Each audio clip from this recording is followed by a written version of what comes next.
Hola, es un hecho que India es una potencia en ajedrez. Actualmente cuenta con 85 grandes maestros, más o menos.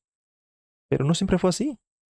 Hace unas décadas no tiene ninguno. Entonces, ¿qué fue lo que pasó? La respuesta es simple. Anand, eso pasó. Bueno, India ya tenía ciertos clubes de ajedrez proporcionados por la Unión Soviética, pero digamos que el hecho de que el campeón del mundo esté en tu país, pues eso genera gran revuelo y eleva la popularidad del ajedrez a niveles estratosféricos en todos los sectores de la sociedad. Por eso mismo, veremos una partida formidable, vital en la carrera de Anand, pues es la primera vez que se anota un punto contra un GM, y en este caso es el GM inglés Johann Mestel. La partida tuvo lugar en 1985 en Londres, con un Anand que tan solo tenía 15 años, pero aún así dio una feroz pelea contra una siciliana dragón. Sí, de hecho, vamos a ver que para estas entonces y a esas alturas, Anand tiene una comprensión del juego increíble.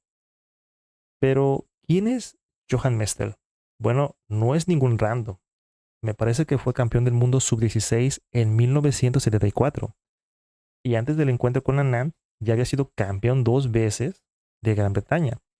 También había sido un participante excelente, extraordinario en el campeonato del mundo de, ojo, resolución de ajedrez. Sí, tenemos un tipo que resuelve, como John Nan. Eh, de hecho, me parece que había sido también representante de Inglaterra en la Olimpiada de ajedrez. Y en 1984, un añito antes de jugar con Anand, pues había ganado medalla de oro individual en la Olimpiada por haber obtenido 7 puntos de 9. Ojo, ojo, no es un cualquiera. ¿Y cómo comienza esto? Anand E4, Mestre C5, caballo F3,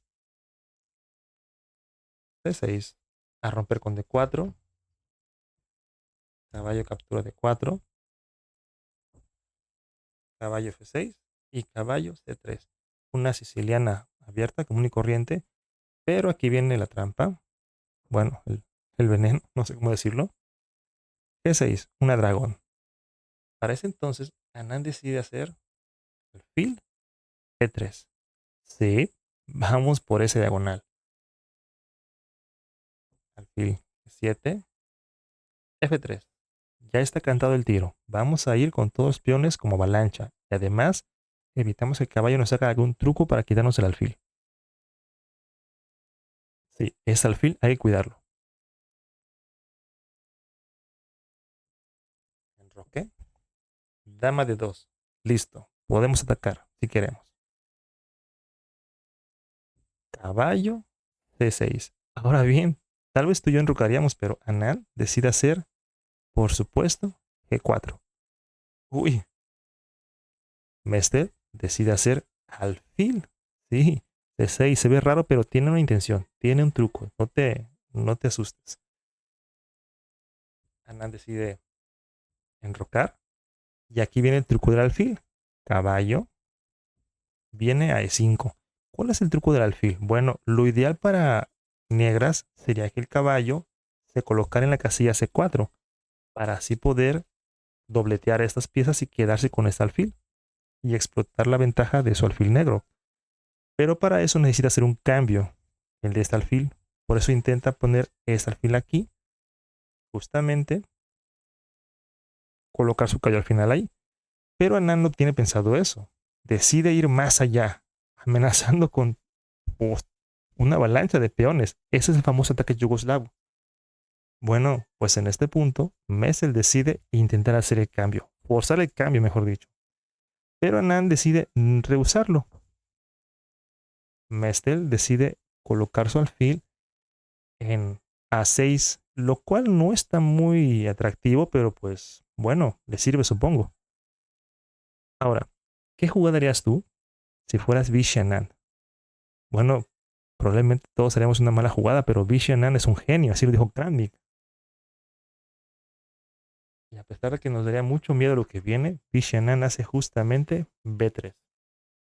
Mestel va con la dama por ese rey, ¿sí? Anand decide proteger el peoncito y Mestel decide bajar todavía más hacia A3. Uy, tú y yo estaríamos aterrados, pero Anand no. Su comprensión del juego y por la iniciativa más que nada es increíble. Mira nada más, ya se le acabaron los tiros a las negras, por decirlo así. Ahora quien va a amenazar es él. Inmediatamente decide correr al caballo. Messi decide mantenerlo activo, pero enseguida F4 manda a volar al otro caballo. Sí, esos peoncitos van a ser las estrellas del juego. Uy, ¿por qué ese regreso tan repentino? Pues para colocarse acá. Ahora, tal vez tú y yo intentaríamos preocuparnos por ese punto, pero no Nand. Él ya tiene todo fríamente calculado. Considera que es más importante el contrajuego, es decir, deshacer ese enroque, ese fiancheto. Cuidado con este alfil. Cuidado. Si no tuviéramos este alfil, estaríamos en muchos problemas. Mestel decide hacer caballo B4. ¿Por qué? Por este peoncito. Claro está. La solución es fácil. Si quito el caballo, entro. Y para quitarlo puedo sacrificar una torre, si es necesario. Veamos que Anand decide atacar. ¡Wow!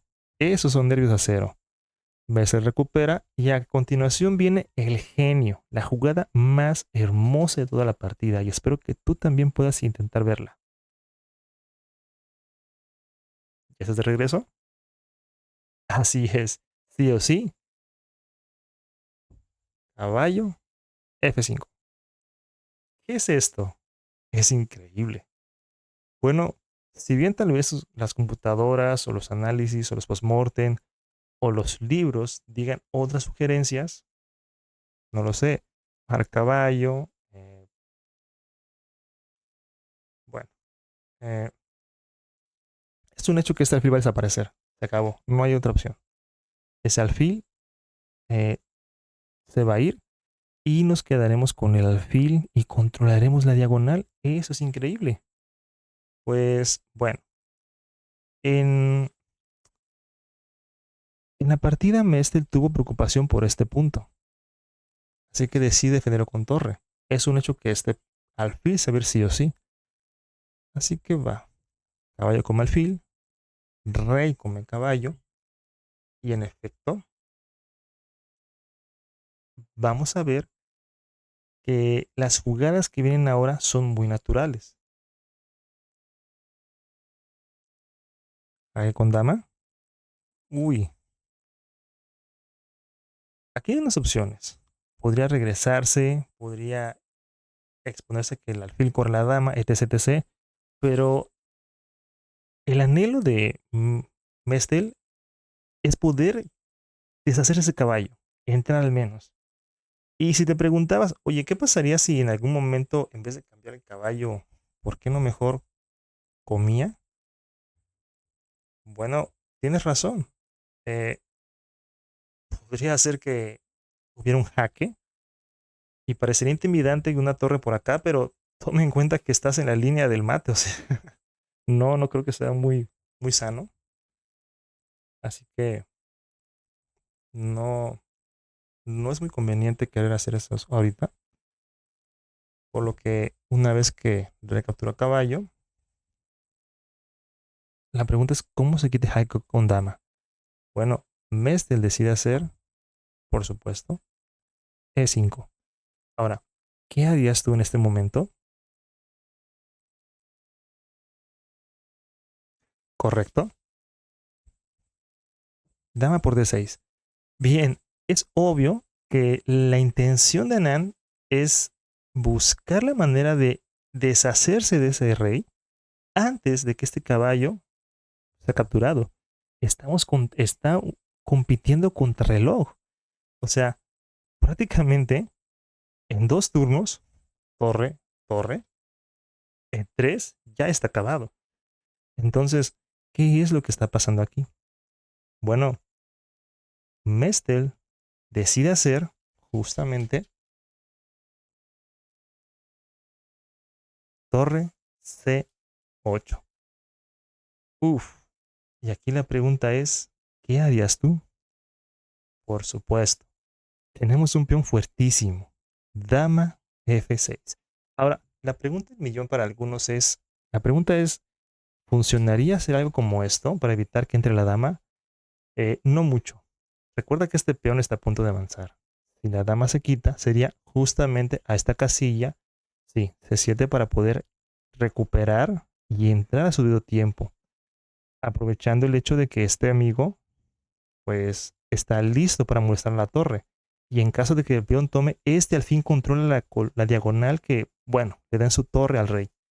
Y por eso que Mestel prefiere intentar especular en qué pasaría si acabo con ese caballo antes de que me den mate. Sí, es una lucha por la iniciativa. Ok, está claro que no puede venir para acá. Y eso es. Tenemos una amenaza de mate y bueno, es fácil de ver que no tienen otra opción más que poner la torre en F8. Ahora, vamos a ver si podrías darme la siguiente jugada. Es más, te lo digo de una vez. En una jugada, ves el rinde. ¿Puedes saber cuál es esa jugada con la que Anand se lleva su primer punto contra un gran maestro? Tic tac, tic tac, tic tac. ¿Pon pausa? Bueno, ¿ya volviste? Por supuesto. G6. Oye, oye, te dije que los peones iban a hacer una avalancha. Espera, espera, espera. Rebobinando. ¿Por qué rindió? Bueno, es fácil de ver que para que pueda Mestel hacer mate, necesita deshacerse el caballo y entrar. Pero, por su parte, Anand solo necesita entrar con un jaque. Así que, desde ese punto de vista, así es, torre G1 es prácticamente una sentencia para Mestel. Porque a pesar de que se pudiera llevar el caballo con la torre, en la siguiente jugada, la captura de ese peón es un jaque. Y bueno, si no se toma la torre, dama entra a G7. Y si se toma la torre, dama entra igualmente a G7. Por lo tanto, Mestel no tiene opción más que rendir. Bueno, pues es increíble cómo Anand tiene una comprensión del juego tan elevada a sus tan solo 15 años de edad. Estaba destinado a ser grande. Aunque lo curioso es que Judith Polgar también lo venció en Dos Hermanas con un juego muy similar a aquel juego contra Mestel, pero bueno, es otra historia. Ah, por cierto, si te preguntas por qué se llama Siciliana Dragón, es sencillo. Por la forma en que hace el fianchetto con estos puntos. ¿Sale? Esa estructura recuerda a la constelación Dragón, Ladón, la serpiente que cuida el jardín de las Hespérides. Bueno, de hecho, no es por nada, pero jeje, aquí lo dice el mismo Eratóstenes, no lo digo yo. El dragón es una gran serpiente. Así que si tú ves un dibujo de un dragón con la siciliana que tiene alas y patas, está mal. Es una culebra. Se acabó. Bueno, eso es todo. Espero te haya gustado. Eh, bueno, nos vemos hasta la próxima.